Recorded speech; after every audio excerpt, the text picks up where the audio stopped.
भगत सिंह कोश्यारी 2.5 लाख वोटों से जीत गए हैं। चलिए, तो बीजेपी के नाम एक और उपलब्धि, कोश्यारी ने जीत दर्ज की है। नहीं, इस गाने को सुनते सुनते मैं चेतन जी के हाव भाव देख रहा था। चेतन जी थोड़ा डर रहे थे कि इतना लंबा एजेंडा देश को दे दोगे तो हम लोग तो 5 साल के अंदर ही निपट जाएंगे, इतना काम तो कोई करने वाला है नहीं। पूछते हैं। रावलपिंडी ले आओगे हमारे लिए? ये ऐसा है, मैं भारत की कांग्रेस मांग रही है कि पूछिए ना। देखिए नहीं, मैं अभी आता हूँ, मैं उस पर उन पर जो बोल रहे हैं मैं उस पर ही आता हूँ। हाँ, देखिए मैं भारत के लिए क्रिकेट खेलता था और जब मैं सेलेक्ट होता था, जब पहले खेला और मैं ओपनिंग बैट्समैन था, तो पूरी जिम्मेदारी जो थी वो मेरे ऊपर आ जाती थी। मैं और गावस्कर हम लोग ओपन करते थे। उसी प्रकार से जो अभी कवि जी ने कहा है, कविराज जी ने कहा है, बड़ी भारी जिम्मेदारी जो है वो मोदी जी के ऊपर आ गई। पूरा प्रेशर उनके ऊपर होगा, पूरा वजन होगा, क्योंकि देश ने परिवर्तन किया है, वोटर ने परिवर्तन किया है और वो थक गया है। वो जो है वो वोटर जो है थक गया, महंगाई से थक गया, भ्रष्टाचार से थक गया, आतंकवाद से थक गया, कानून व्यवस्था से थक गया। लिस्ट बहुत ज्यादा लंबी, बहुत लंबी लिस्ट। लिस्ट तो है ये, देखिए ये जो उन्होंने बात कही है ये आम आदमी की बात कही है और मैं समझता हूँ कि एक साथ तो इतनी चीज़ें पूरी नहीं हो सकती हैं, लेकिन धीरे धीरे करके इन चीज़ों को जो है शुरुआत करना है और इन चीज़ों को जो है आपको सुलझाना पड़ेगा, क्योंकि ये आम आदमी की जो है ये आम आदमी की आकांक्षा है, आम आदमी की, गरीब आदमी की।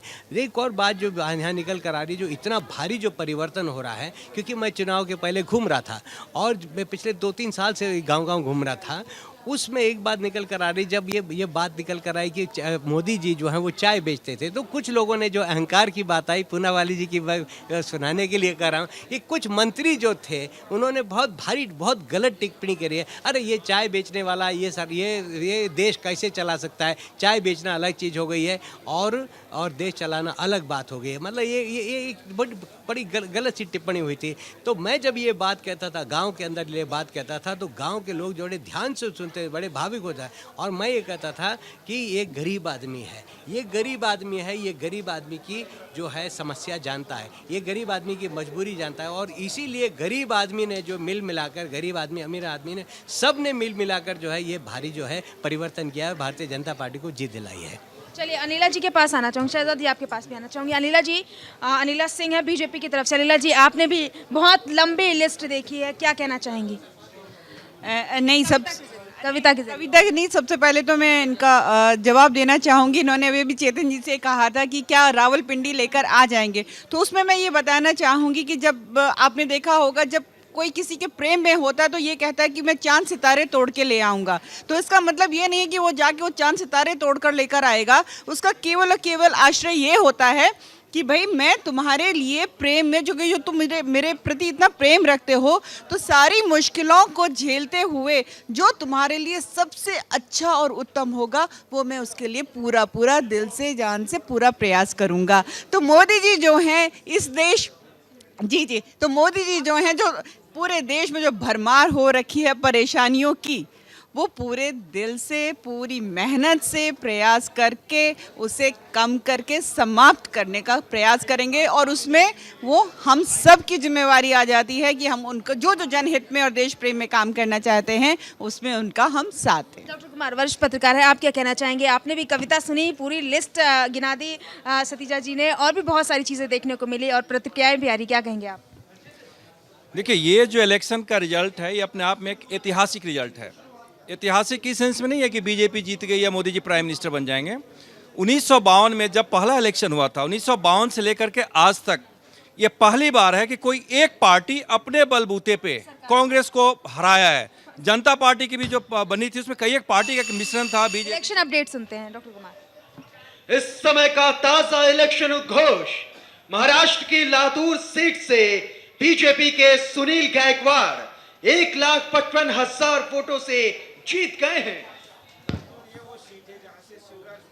चलिए, तो आपने अपडेट सुना कि लातूर की अगर बात की जाए तो लातूर से बीजेपी को बढ़त मिली है, बीजेपी ने ये सीट अपने कब्जे में कर ली है, क्या कहेंगे सर? आप बात को कंटिन्यू करिए, मैं सिर्फ इस अनाउंसमेंट से रिलेटेड बात बताता हूं कि लातूर वो सीट है जहां से देश के पहले गृह मंत्री शिवराज पाटिल थे और महाराष्ट्र के मुख्यमंत्री, कांग्रेस के वरिष्ठ नेता, महासचिव, वैसे पॉपुलर नेता विलासराव देशमुख, ये उनका होम टाउन था लातूर। ये सीट वहाँ से, हाँ, स्वर्गीय विलासराव देशमुख। हाँ, चलिए, आपके पास आना चाहूंगी डॉक्टर कुमार। चर्चा चल रही थी नरेंद्र मोदी को लेकर